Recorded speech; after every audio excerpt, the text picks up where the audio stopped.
이제후로는 내가 사람을 취하리라 라는 제목으로 하나님 말씀을 여러분과 나누고자 합니다.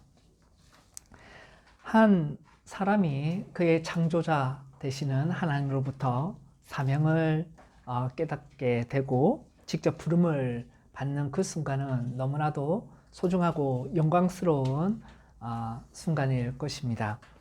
성경에는 하나님의 대표적인 일꾼들이 하나님의 부르심을 받는 그러한 장면들이 나오는데, 구약 성경에서는 여러분이 잘 아는 인물 가운데 아브라함의 부르심, 그리고 모세가 있을 것이고요. 또한 이사야의 부르심도 굉장히 유명합니다. 신약 성경에는 제일 유명한 그 부르심의 장면 하면 누가 떠오릅니까? 사도 바울이 아마 기억이 나실 것입니다. 사도 바울을 만나주시는 그 장면, 그것 또한 굉장히 유명하죠. 이러한 소명의 장면에 못지않게 정말 신적이고 또 대단히 중요한 소명의 순간인데, 이것이 바로 예수님께서 12 제자들을 부르시는 장면입니다. 처음에 신약 교회의 기틀을 잡는 사도들을 부르시는 장면, 그 가운데 베드로, 12 제자 중에 수제자라고 할 수 있는 베드로를 부르시는 오늘 본문의 장면은 너무나도 중요합니다. 사복음서에 따르면 예수님이 어부인 베드로와 안드레, 그리고 그 동료 세베대의 아들 야고보와 요한을 부르시는 장면이 여러 차례 나옵니다. 그러니까 한 번에 베드로를 딱 부르신 것이 아니라, 베드로를 이제 불러서 베드로가 한 번에 이렇게 극적으로 헌신한 것이 아니라 일정 기간을 두고 예수님이 베드로를 여러 번 부르신다라는 것이죠. 베드로는 예수님으로부터 2번 이상의 부르심을 받습니다. 요한복음에 따르면, 요한복음에 보면 원래 베드로의 형이 안드레가 있는데, 안드레가 세례 요한의 제자입니다. 그래서 세례 요한으로부터 안드레가 예수님을 소개받고, 그리고 예수님께로 자기의 동생인 시몬을 데리고 가서 소개를 하는 것이죠. 그래서 예수님을 메시아로 생각하고 섬기도록 이렇게 도전을 합니다. 그때 예수님이 베드로를 처음 만났을 때 너가 장차 게바라 하리라, 이 게바라는 말이 이제 히브리어로 이제 반석이라는 것이죠. 헬라어로 따지면 이제 베드로가 되는 것입니다. 그렇게 미리 주님께서 베드로를 만나 주십니다. 그리고 마태복음이나 그리고 동일한 기사의 마가복음에 따르면 이렇게 안드레와 베드로가 어부로서 계속 생활하고 있을 때 예수님이 만나 주셔서 나를 따르라. 지금 고기 잡고 있는데 지금 나 잠깐 따라와. 그런 의미인지 나를 따르라. 내가 너를 살아남는 어부가 되겠다라고 말씀해 주세요. 그렇게 예수님이 이미 오늘 사건 이전에 베드로에게 사람을 낚는 어부가 되게 하겠다, 나를 따르라고 말씀하시는 장면도 다른 복음서에 나옵니다. 하지만 그때조차도 베드로는 예수님이 사람 낚는 어부가 되게 하겠다, 나를 따르라 할 때 그물을 두고 따라갔지만, 그렇다 해서 어부의 직업을 다 그만둔 것은 아니었습니다. 이렇게 예수님을 점점 사겨가는 과정이 있었다라는 거예요. 그래서 베드로는 예수님을 따라 여러 가지 이적도 보고 하죠. 그 가운데서 예수님을 점점 깊게 알아갔습니다. 오늘 우리가 읽은 누가복음의 본문 그 부르심의 장면에서 드디어 베드로가 마침내 모든 것을 버려두고 어부의 직업도 버려두고 예수님을 쫓아가는 그러한 장면이 나오는 것입니다. 이 사건을 우리가 차례대로 살펴봄으로써 우리에게 주시는 하나님의 교훈의 말씀을 받도록 하겠습니다. 먼저는 예수님이 배에서 무리를 가르치시는 장면을 살펴보겠습니다. 갈릴리 여러 해당을 다니시면서 우리가 지금 누가복음 말씀을 쭉 차례대로 살펴보고 있는데, 하나님의 나라의 말씀을 이제 선포하시고 많은 병자들을 고치셨습니다. 그때에 주님의 명성과 인기가 이 갈릴리 지역에 날로 커져갔고 큰 무리가 예수님을 따라오게 된 것이죠. 예수님은 그 무리들에게 열심으로 하나님의 나라의 말씀을 전하십니다. 하나님 나라의 도를, 복음을 전하시는 것이죠. 예수님께서 설교를 열심히 하셨다는 것은 대단히 중요합니다. 이것은 오늘날의 교회에게도 주는 큰 의미가 있습니다. 하나님의 말씀이라는 것은 그 하나님이 주의 백성에게 주시는 은혜, 그 말씀이라는 것은 설교자로 인해 선포되어지고 또 전도가 되어야 되고 전해지고 그리고 가르쳐지고 회중들은 교회를 이루는 자들은 그것을 들음으로써 하나님의 나라에 기여하며 성장해 나간다라는 것입니다. 인간의 주목을 끌만한 그런 자극적인 어떤 그러한 특별한 방식이 아니라 바로 입으로, 사람의 입으로 전파되는 방식으로 하나님의 말씀은 사람들에게 전해지는 것이죠. 예수님께서는 물론 이적과 기적을 행하셨지만 설교와 가르침이 예수님의 사역의 가장 중심에 있다는 사실을 우리는 잊지 말아야 합니다. 그래서 이 시대의 교회도 비록 지금은 설교라는 것이 굉장히 인기가 없어 보입니다.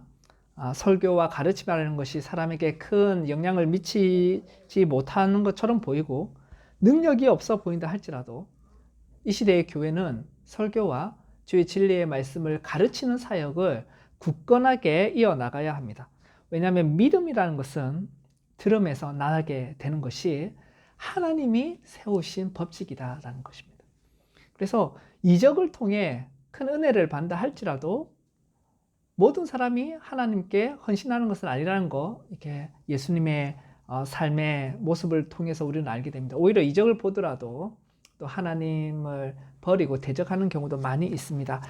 믿음은 들음에서 납니다. 이것은 하나님께서 세우신 법칙입니다. 그래서 하나님 나라의 복음은 계속해서 전해지고 설교되고 선포되어야 하는 것이죠. 예수님이 전하신 하나님 나라의 복음은 한마디로 하나님이 통치하신다라는 것입니다. 죄로 인하여서 고통당하고 슬픔과 좌절과 소망 없음 가운데 사망의 음침한 그늘 가운데 있는 인간들에게, 그 사람들에게 바로 하나님께서 통치하심으로 사람의 마음을 다스리기 시작하시고 그 사람의 삶을 책임지시고 다스리며 또한 이 우주를 회복시키며 왕으로서 다스리신다라는 그 왕의 복음, 이것이 바로 하나님 나라의 복음입니다. 회복의 통치가 이루어진다라는 것이죠. 이 하나님의 말씀을 들으려고 사람들이 몰려들었습니다. 많은 사람 몰려들었고 예수님을 에워싸기 시작했겠죠.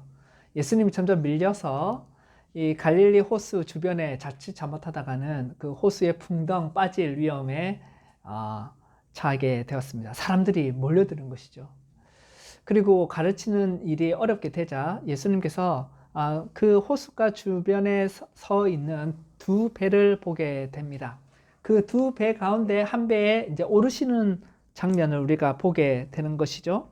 이 배는 시몬 베드로의 배였습니다. 예. 굉장히 큰 배는 아니고요. 원양 어선과 같은 그런 큰 배 사이즈는 아니고 갈릴리 호수에 있었던 배는 그래도 어느 정도 규모가 있는 한 6m 이상이 되는 배로 보입니다. 학자들의 연구에 따르면 그 배는 최소 4명은 타지고 4명은 타서 2명은 노를 젓거나 이제 돛을 이제 올리거나 하고요. 그리고 나머지 2명은 이제 그물을 이렇게 펼치면서 잡는 것이죠. 그러니까 4명만 딱 탈 수 있는 곳이 아니라 고기를 저장할 수 있는 창고도 있어야 되고요. 그 4명이 열심히 이제 움직일 수 있는 꽤 큰, 우리 지금도 어촌에 가면 있는 그러한 배입니다. 그 배의 주인이 베드로였다라는 사실이죠. 모든 어부가 배를 갖고 있는 것은 아니지 않습니까? 그래서 꿈이 이제 선장이 되는 것이, 배를 소유하고 선장이 되는 것이 젊은 어부들에게는 꿈이겠죠.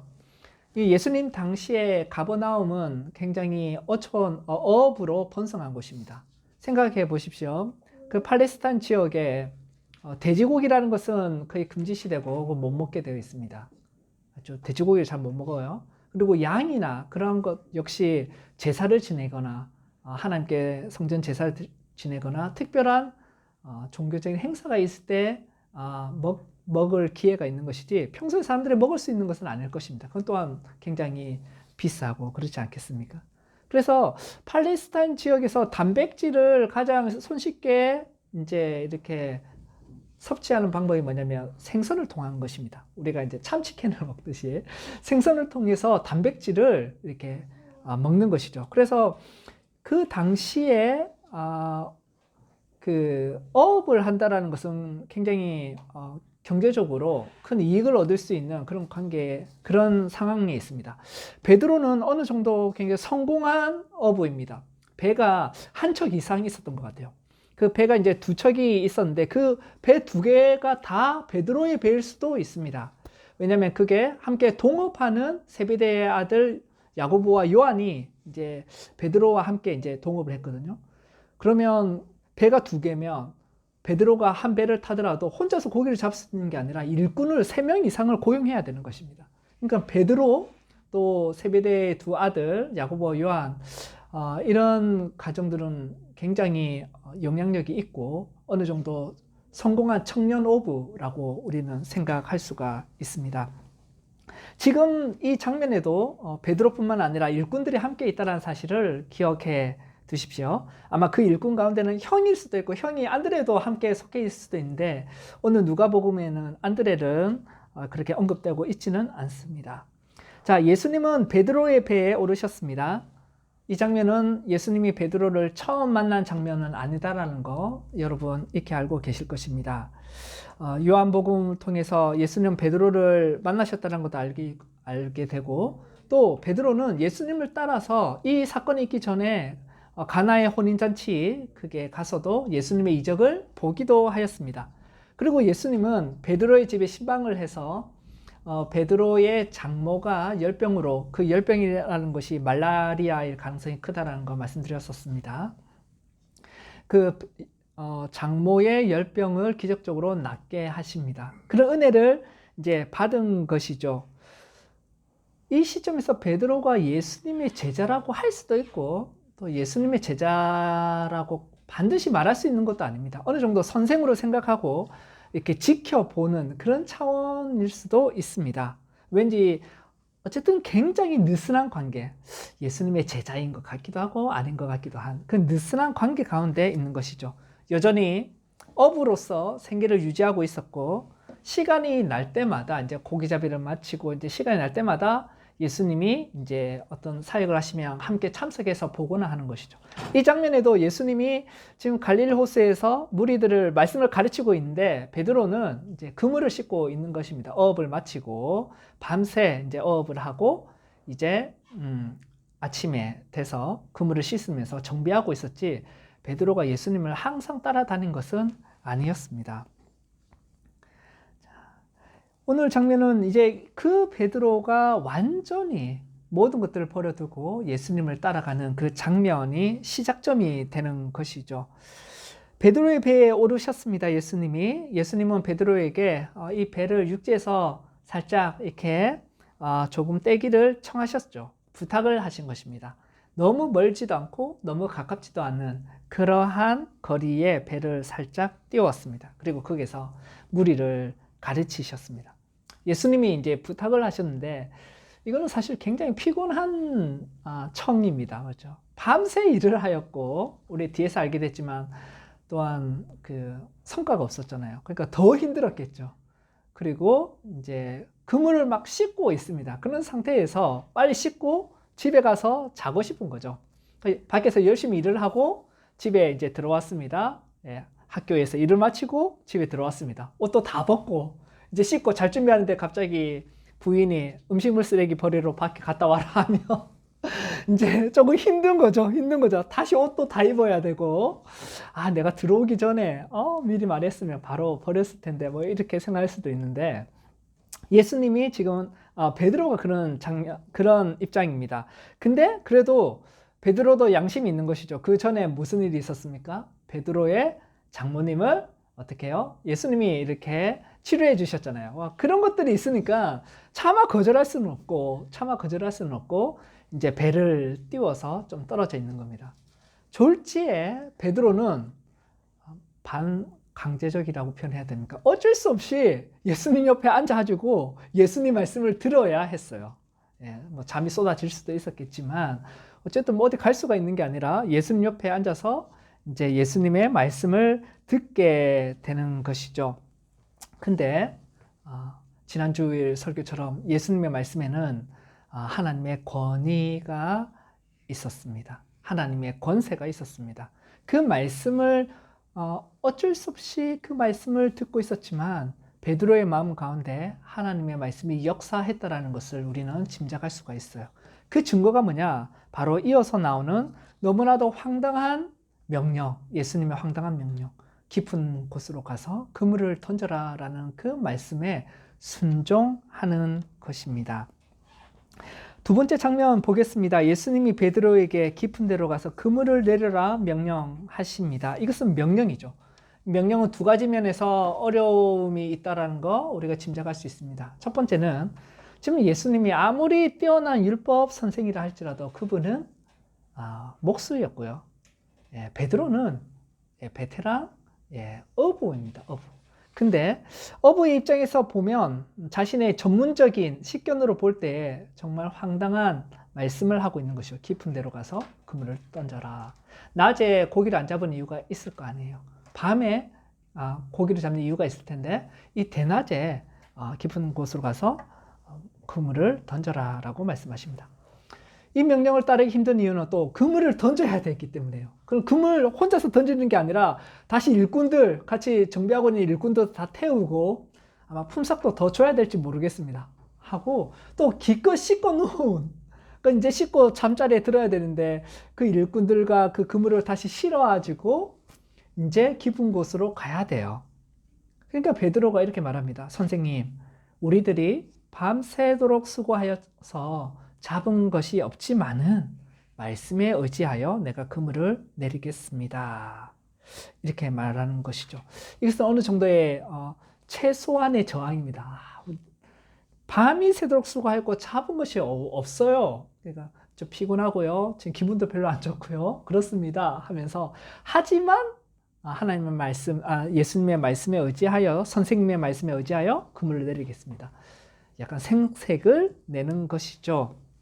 베드로가 원래 이렇게 순종적이고 사람이 온순한 사람이 아니라는 거 잘 아실 것입니다. 불과 같은 어떤 열혈남아의 그런 다혈질적이고 성급하기도 화도 잘 내는 그런 이제 사람입니다.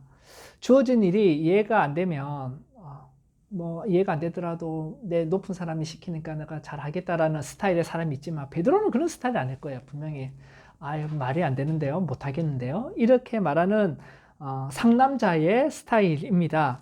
근데 베드로가 순종한다라는 것은 베드로의 어떤 인격적인 본성과는 좀 다른 모습이에요. 분명히 어쩔 수 없이 예수님과 함께 배에 타게 되었지만 그 예수님의 말씀을 들었지만 그 예수님의 말씀, 하나님의 권세가 있는 엑스시아가 있는 그 권세로 말미암아 그 마음이 분명히 영향을 받은 것입니다. 그래서 아무리 피곤하지만 예수님이 하라고 하니 하는 것이죠. 별다른 기대가 있었던 건 아닙니다. 지금 베드로는 큰 기대가 있었던 건 아니고 하라고 하니 하는 것입니다. 예수님이 그렇게 말씀하시니 그렇게 하겠다라는 것입니다. 바로 하나님의 말씀에 압도당하는 마음의 변화가 있었던 것이죠. 자, 그래서 예수님 말씀 따라 그물을 내렸습니다. 혼자 내리는 게 아니라 그 함께하는 일꾼들과 함께 그물을 내렸습니다. 근데 우리가 잘 알듯이 심히 많은 물고기들이 그 그물 안으로 들어왔고 그 그물이 마치 찢어질 듯한 이렇게 한 올 한 올 터져가는 그러한 상황까지 오게 된 것이죠. 그래서 베드로가 이제 다른 배에, 이 배에만 다 할 수가 없어서 다른 배, 야고보와 요한이 있는 그 배를 이렇게 불렀겠죠. 왜 손짓을 했을까요? 뭐 너무 멀리 있어서 목소리가 안 들릴 수도 있고, 또 어부들 사이에는 원래 그렇게 손으로 이제 소통을 할 수도 있는 거겠죠. 어쨌든 손짓을 해서 그 동업자들, 세베대의 두 아들 야고보와 요한이 함께 오도록 해서 그 배에 물고기를 가득 싣게 됩니다. 8절에 보시면 시몬 베드로가 이를 보고 예수님의 무릎 아래에 엎드려서 고백합니다. 주여 나를 떠나소서, 나는 죄인이로소이다. 예수님 저는 죄인입니다 라고 할 때 왜 죄인이라고 했을까? 그동안에 예수님이 여러 번 베드로를 불렀는데 예수님이 완전히 응답을 안 해서 그에 대한 죄를 고백하는 걸까요? 뭐 아니면 여러 가지 죄를 지은 것이 있어서 그런 걸까요? 우리가 생각할 수 있지만 무엇보다도 예수님이 이제 베드로가 이렇게 말하잖아요. 주여 이렇게 말하거든요. 여기서 주라고 할 때 복음서에서 주님 이제 예수님께서 쓸 때는 이것은 단순한 주인이라는 의미가 아니라 하나님을 나타내는 단어입니다. 야훼 하나님, 여호와 하나님. 그래서 주는 그리스도시요 살아계신 하나님의 아들이시나이다 할 때 하나님을 나타내는 표현입니다. 그래서 베드로는 예수님이 인간 이상의 존재라는 것을 깨닫게 된 것입니다. 그리고 그 거룩하신 하나님의 존전에 설 때 어떠한 사람이든 하나님 앞에는 죄인으로 그 존재가 비참하고 그리고 무가치한 존재임을 알기 때문에 거룩하신 그 하나님 앞에서 살아남을 수도 없을 뿐더러 하나님 저를 가까이 하시면 안 됩니다. 저 같은 자는 버리십시오 라고 고백할 수밖에 없는 것이죠. 우리의 모든 인생이 하나님 앞에 떨 수밖에 없는 존재입니다. 이것은 주님의 위대하심과 겸손함을 깨달은 하나님의 백성의 겸손한 모습인 것이죠. 이전에도 여러분 베드로는 예수님의 기적을 몇 번 경험했었습니다. 가나안의 혼인잔치에서도 보고 장모님이 낳는 것도 보고 그 외에 여러 가지들을 보았어요. 근데 지금 장면에서는 너무나도 극적인 이제 베드로의 변화가 나타나거든요. 예수님을 선생이여라고 했다가 이제 하나님이시여 이렇게 말을 합니다. 같은 이적인데 어찌 이렇게 큰 변화가 있을까라고 할 때에 아마도 이것은 자기가 정말 잘 알고 있는 분야에서 일어난 거잖아요. 업으로서. 예. 정말 이거는 신이 아니고서는 정말이지 신이 아니고서는 할 수 없는 부분이야. 예. 그러한 부분을 확실히 알았기 때문에 자기 전문 분야에서 하나님이 역사하실 때 오는 그 충격이 큰 것이죠. 예, 뭘 모르는데 와 신기한 일이 벌어졌다가 아니라 알면 알수록 더 놀라운 것이죠. 이거는 정말 인간이 할 수 없는 일이야. 예, 그렇게 하나님의 이적 가운데 큰 충격을 받게 됩니다. 이 물고기가 가득 담기는 이적을 보면 정말 예수님이 베드로 입장에서 봤을 때 사람이 아니다라고 확신할 수밖에 없는 몇 가지가 있겠죠. 첫 번째는 고기가 어디인지 알아야 되는 거 아니에요. 이건 전지함을 나타내는 거예요. 전지함. 그리고 고기가 안다고 해서 뭐 고기가 때가 있다 해서 그물을 던졌을 때 뭐 베드로도 여러 번 그런 경험을 하지 않았겠어요? 이렇게 물에 고기가 보여요. 그래서 그물을 던져서 많이 잡아도 이렇게 많이 잡은 적은 없어요. 예, 그 말은 예수님이 그 물고기들을 어떻게 해요? 한 마리 한 마리 불러서 그 그물 안으로 들어가도록 하시는 것이죠. 그물 안으로 들어가도록. 그래서 하나님의 전능함도 나오는 것입니다. 전지뿐만 아니라 전능. 예수님은 우리가 교리 시간에 여러분 지금 배웠지만 예수님은 인성과 신성을 함께 가지고 계십니다.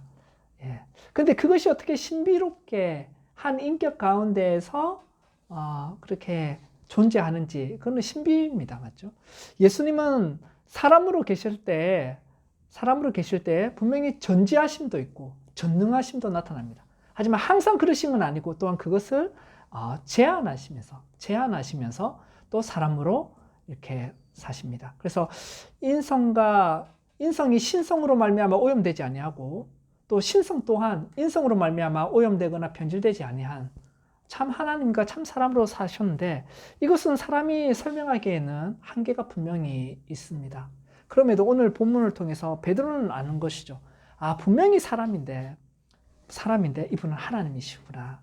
하나님이 아니고서는 이 일이 일어날 수가 없다라는 것을 알게 된 것입니다.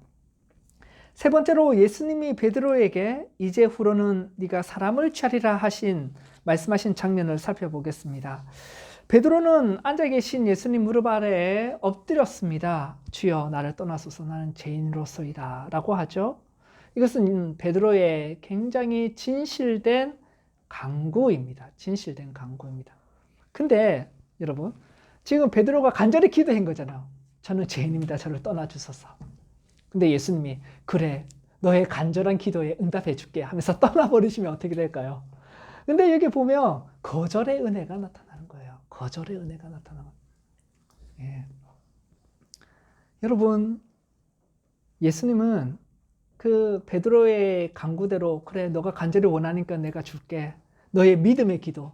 내가 떠날 거라는 간절히 믿고 있겠지만 그렇게 응답해 줄게 하면서 떠나지 아니하시고 오히려 그 죄인인 시몬에게 내가 너를 떠날 필요도 없고 너를 버리지도 않는다. 너는 죄인이지만 두려워하지 말아라. 두려워하지 아니하도록 내가 역사한다라고 복음을 선언하십니다.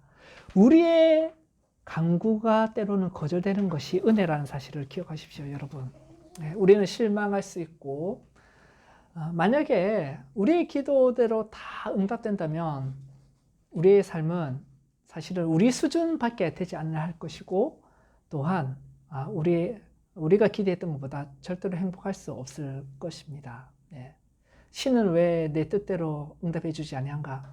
그래서 내가 신이 돼서 뜻대로 된다면 세상은 엉망이 돼버리는 것이 분명합니다.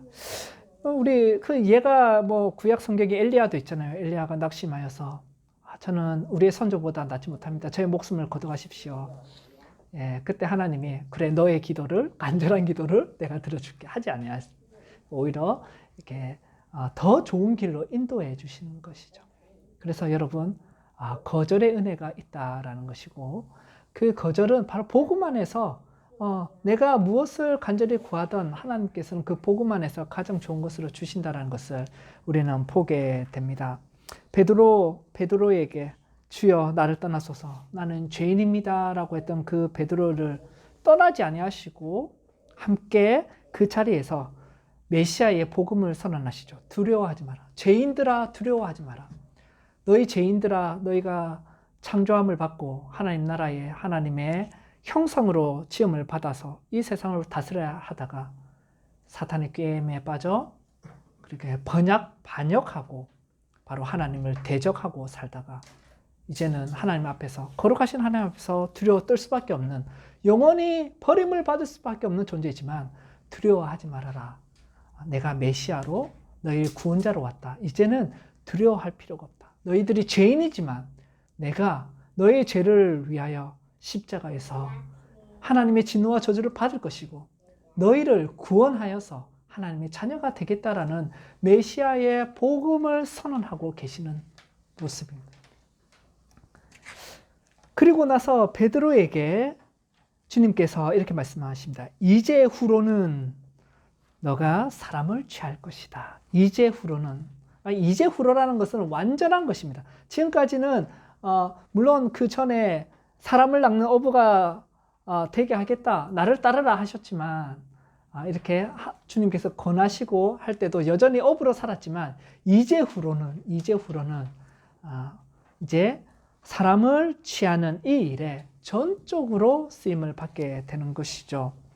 사람을 취한다라고 할 때 이 취한다라는 것은 사로잡는다라는 의미가 헬라어 원문에 있습니다. 그래서 여러분이 가지고 있는 성경에도 이렇게 각주로 해서 사로잡는 그런 표현이 되어 있습니다.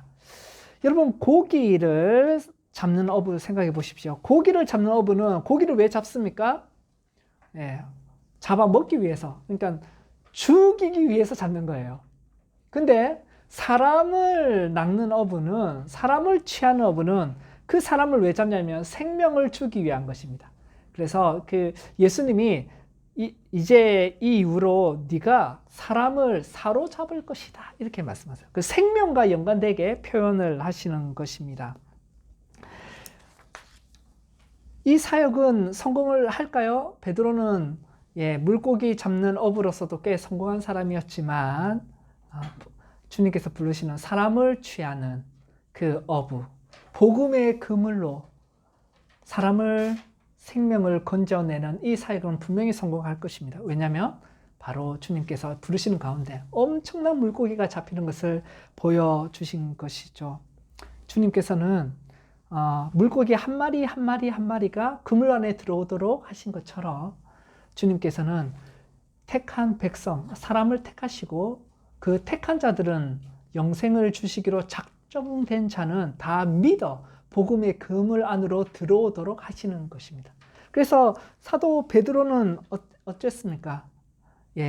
그 역사 가운데 사도행전에 보면 한 번 설교했을 때 3,000명이 믿고 5,000명이 믿는 그런 큰 복음의 그물이 터질 듯한 많은 생명들을 사로잡도록 하나님께로 이끌도록 하신 것이죠. 베드로의 능력이 아니라 주님의 능력이 베드로를 통해서 나타나는 것입니다. 여러분, 우리가 복음 사역을 생각할 때에 영생을 주시기로 작정된 자는 다 믿게 됩니다. 예, 물고기는 주님께서 택하셔서 그물 안에 들어오도록 하세요. 그럼 우리는 아무것도 할 필요가 없냐? 아니죠. 그물을 열심히 던져야죠.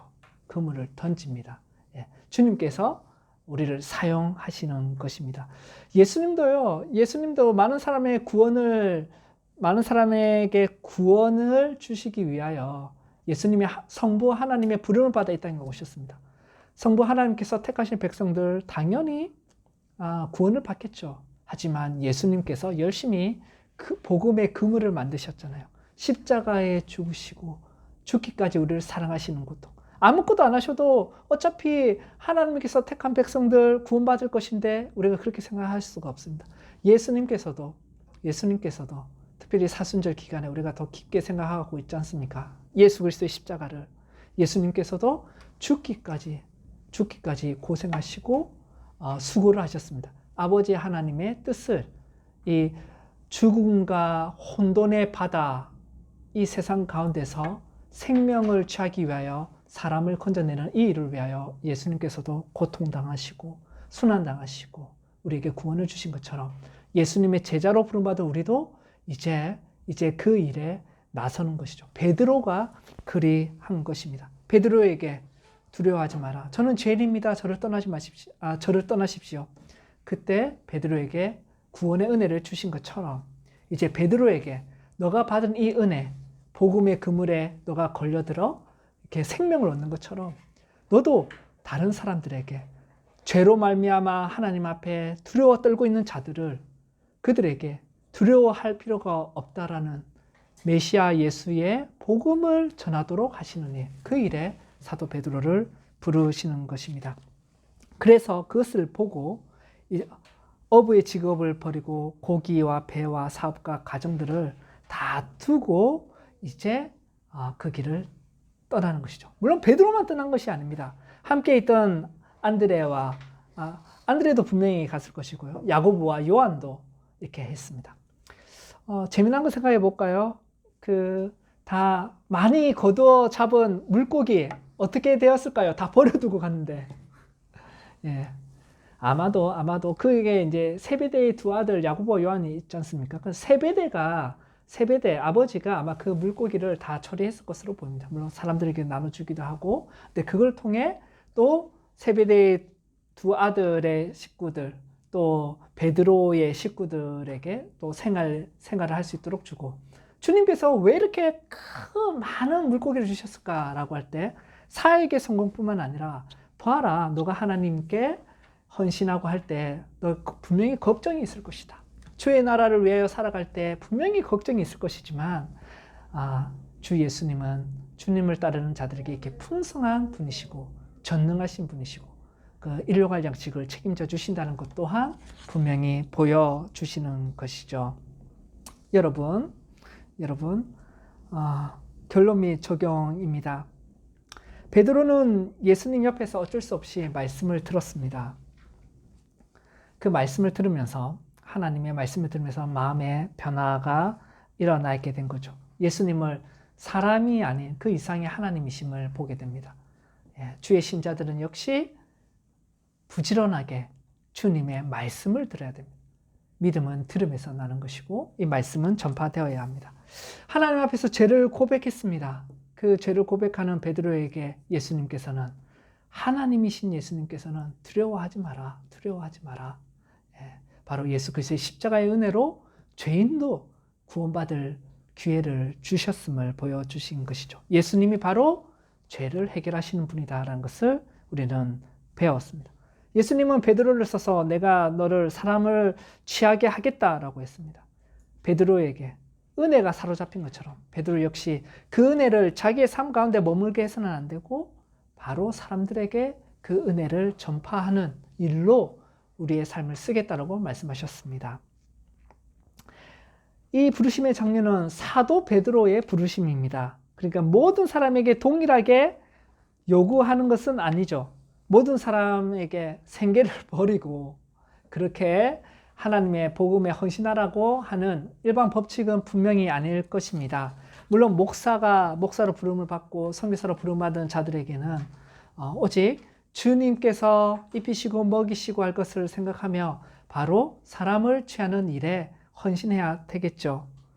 하지만 이러한 방식, 전적인 이제 풀타임 사역자로의 부르심은 어떤 사람들에게 분명히 제한되어 있지만 우리 모두에게는 사람을 낚는 어부가 되는 사명은 동일한 것입니다. 모든 그리스도인들에게 이것이 주어지는 것이죠. 예수님께서는 모든 그리스도인들이 하나님 나라의 복음을 전하기를 원하시고 선교하기를 원하십니다. 그러나 각자 각 사람에게 맞는 방식이 있고 맞는 때가 있고 알맞은 과업에 따라서 그렇게 주님께서는 사용하시는 것이죠. 모든 사람이 자기의 생업을 버리고 가는 길이 십자가의 길은 아닙니다. 복음서에 보면 예수님이 귀신 들린 사람을 다 구원해 주셨거든요. 귀신을 쫓아내고 이 귀신 들리다가 구원을 받은 사람이 예수님과 함께 있기를 원해요. 그래서 예수님을 따라가기 원할 때 예수님이 베드로처럼 나를 따르라 하지 아니하시고 너는 가족들에게 가서 하나님의 큰 일을 알려라 이렇게 말씀하시는 거죠. 일상의 생업과 삶 가운데서 하나님 나라를 전파하도록 하십니다.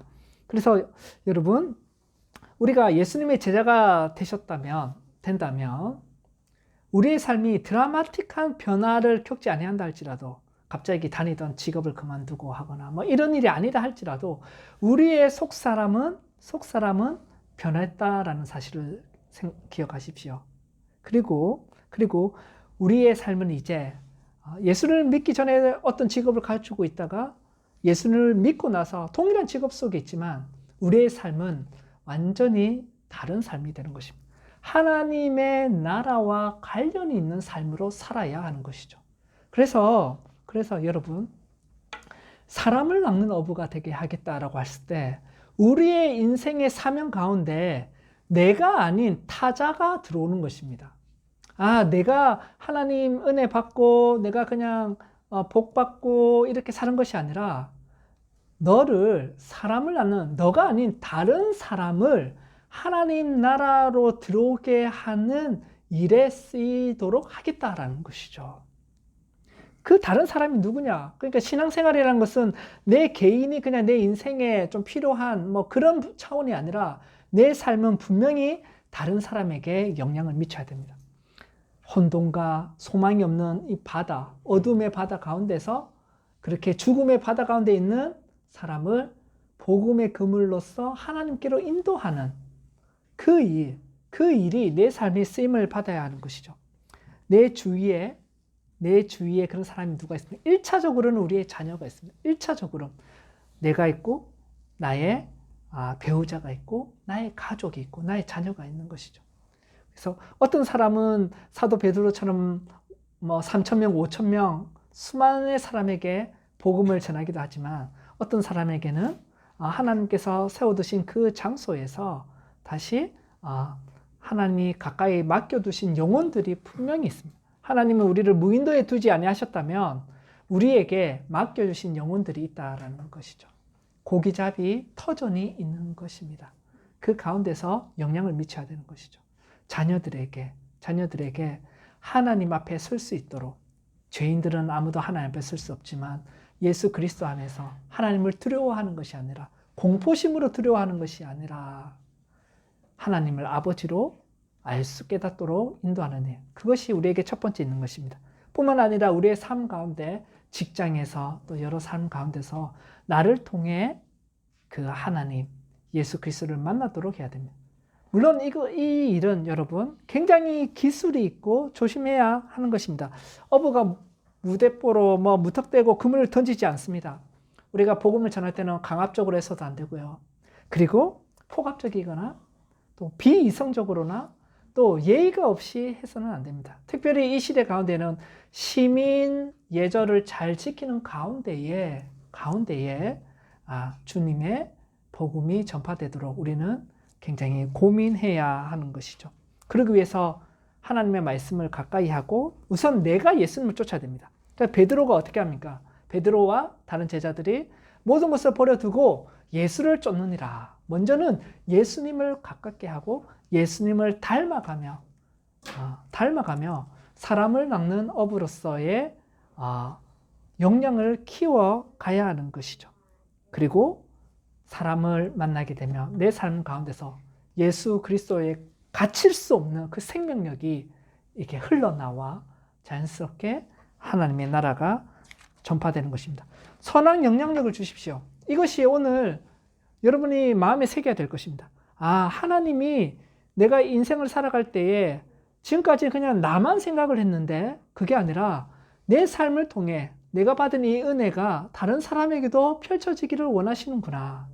그래서 나의 직장의 일을 통해서 나의 어떤 여러 가지 일을 통해서 하나님 나를 사용해 주십시오. 선한 영향력으로 하나님께 영광 돌리는 그러한 그리스도인의 사람을 닦는 하나님 나라의 복음이 전파되는 그런 삶을 살게 해주십시오. 그런 간절한 소원이 있기를 주님께서는 이 말씀을 통해 우리에게 말씀하시는 것입니다. 아멘.